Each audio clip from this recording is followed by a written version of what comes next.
اے ایمان والو، میں نے تمہیں یہ بتانے کے لیے یہاں بلایا ہے کہ میں نے کوفہ جانے کا فیصلہ کر لیا ہے۔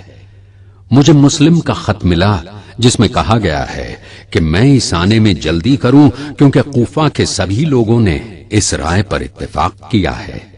لہذا جو بھی ہمارے ساتھ آئے گا وہ حق کے ساتھ محمد و آل محمد کے ساتھ انبیاء، شہداء اور سچوں کے ساتھ منسلک ہو جائے گا۔ یا ابا عبداللہ، اپنے فیصلے کو بدل دو۔ خدا کی قسم ہمیں تشویش ہے کہ اہل کوفہ کسی بھی وقت آپ کے ساتھ دھوکہ کر سکتے ہیں۔ ہم وہ لوگ ہیں جو دعوت دینے والے کا جواب دیتے ہیں۔ اہل کوفہ اپنے سارے خطوط میں اس بات پر اصرار کر رہے ہیں۔ ہم اہل بیت ہیں، پلٹ جانا ہمارے کردار میں شامل نہیں۔ شاید اللہ سب کو حق اور ہدایت پر جمع کر دے اور ظالموں کی قوم پر فتح یاب کرے۔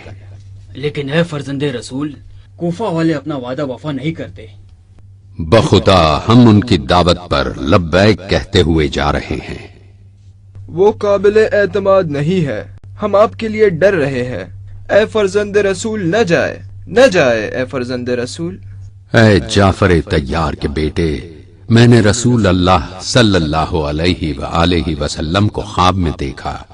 مجھے جانے کا حکم دیا گیا ہے اور میں اس پر راضی ہوں، اور یہ میرا وعدہ ہے۔ اے لوگو، امام حسین ابن علی کوفہ جانا چاہتے ہیں، ہمیں انہیں ایسا کرنے سے روکنا چاہیے۔ اچھا تو پھر چلو امام کے پاس۔ یا ابا عبداللہ، کیا یہ ممکن نہیں کہ آپ مکہ میں ہی رہیں اور کسی نمائندے کو بھیجیں جو کوفے والوں سے بیعت لے؟ اے ابن زبیر، میرے والد نے کہا ہے کہ حرمت کعبہ کو زائل کرنے کے لیے ایک قربانی ہے۔ میں وہ قربانی نہیں بننا چاہتا۔ خدا کی قسم، میں حرم کی سرحد سے ایک بالشت باہر قتل ہونا پسند کرتا ہوں حرم کے مقابلے میں، اور اگر 2 بالشت باہر قتل کیا جاؤں تو 1 بالشت باہر قتل کیے جانے کے مقابلے زیادہ پسند کروں گا۔ بخدا اگر میں حشرات الارض کے سوراخ میں پناہ لے لوں تو بھی یہ لوگ مجھے ڈھونڈ کر قتل کر دیں گے۔ میں خود پسندی، سرکشی، فساد اور ناانصافی کرنے نہیں نکلا ہوں، بلکہ میں اپنے جد کی امت کی اصلاح کے لیے نکلا ہوں۔ کیا تمہیں دکھائی نہیں دیتا کہ حق پر عمل نہیں ہو رہا ہے اور باطل سے روکا نہیں جا رہا ہے؟ میں اس حالت میں موت کو سعادت اور ظالمین کے ساتھ زندہ رہنے کو ذلت مانتا ہوں۔ امام حسین نے ان تمام مشوروں کو ٹھکرا دیا جن میں ان سے خواہش کی گئی تھی کہ وہ سفر نہ کریں اور رکے رہیں۔ انہیں یہ یقین ہو گیا کہ اسلام اور امت مسلمہ کو دائمی خطرہ لاحق ہو گیا ہے، لہٰذا اپنے مقصد کے حصول کی خاطر امام نے ایک سخت تکلیف دہ زندگی چن لی۔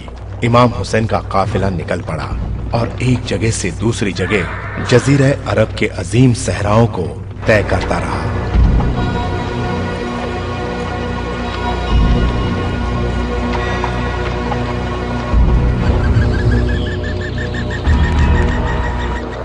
اے لوگوں، یہ حاجز بغیت الرما کا علاقہ ہے، جاؤ امام کو خبر کر دو۔ میرے آقا اور مولا ابا عبداللہ حسین ہم پھر رما پہنچ گئے ہیں۔ لوگوں سے کہو کہ وہ اپنے گھوڑوں کو باندھ دیں، ہم رات یہیں آرام کریں۔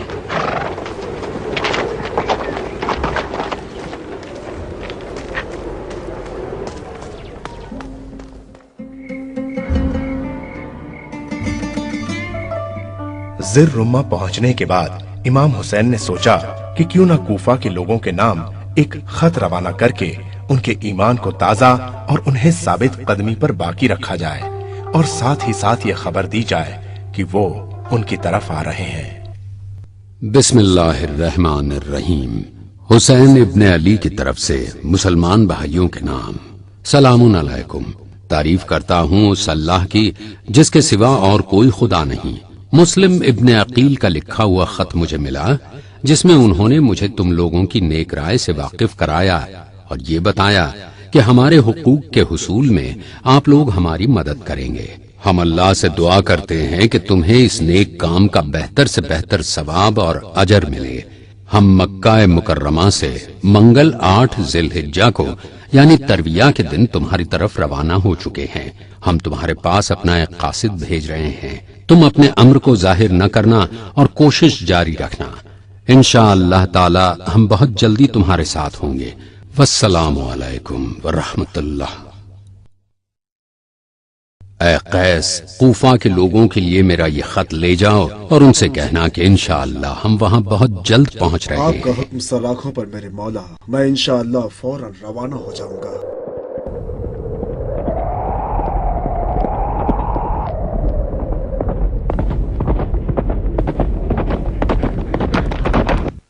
السلام علیکم میرے مولا امیر.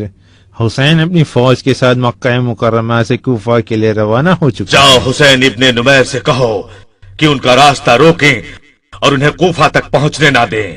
آپ کا حکم سر آنکھوں پر میرے مولا.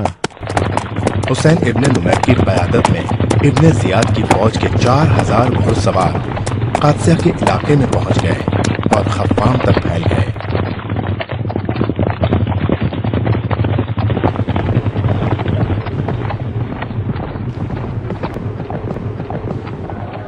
ایک گھوڑ سوار ہماری طرف آ رہا ہے، پتہ نہیں کیا چاہتا ہے.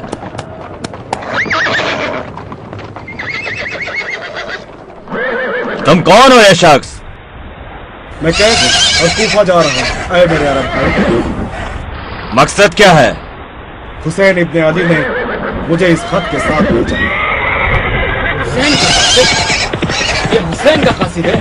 فوراً گرفتار کرو اسے، فوراً گرفتار کر لو. دیکھو بھاگنے نہ پائے.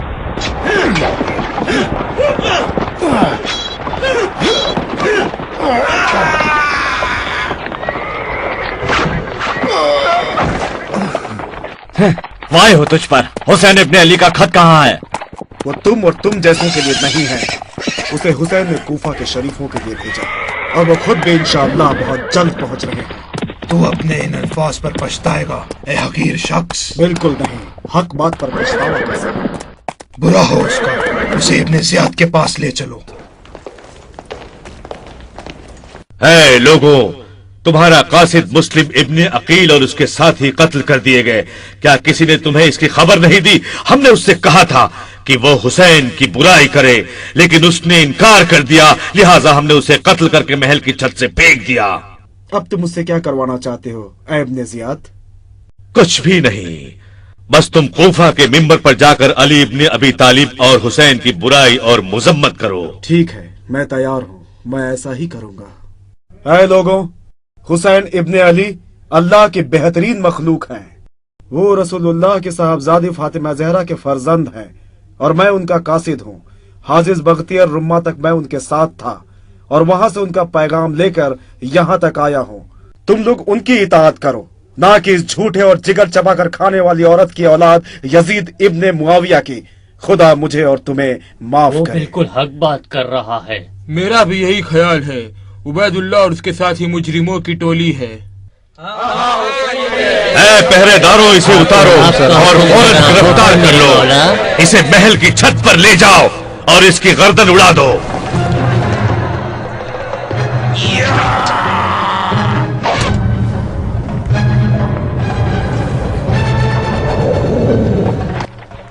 حج کے ارکان ختم ہونے کے بعد لوگوں کے سامنے کوئی راستہ نہیں تھا سوائے اس کے کہ وہ امام حسین کے ساتھ جا ملے. حاجیوں کی بھاری تعداد امام کے ساتھ شامل ہونے کے لیے نکل پڑی.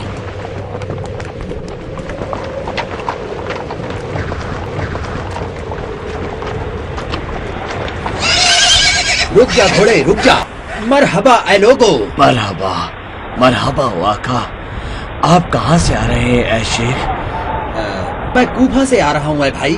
لیکن آپ کون ہیں اور کہاں سے آ رہے ہیں؟ ہم مکہ مکرمہ سے آ رہے ہیں اور کوفہ جا رہے ہیں. ہم امام حسین ابن علی ابن ابی طالب کے ساتھ ہیں. آپ لوگ امام حسین ابن علی ابن ابی طالب کے ساتھ ہیں؟ میرے پاس ان کے لیے بہت ضروری خبر ہے.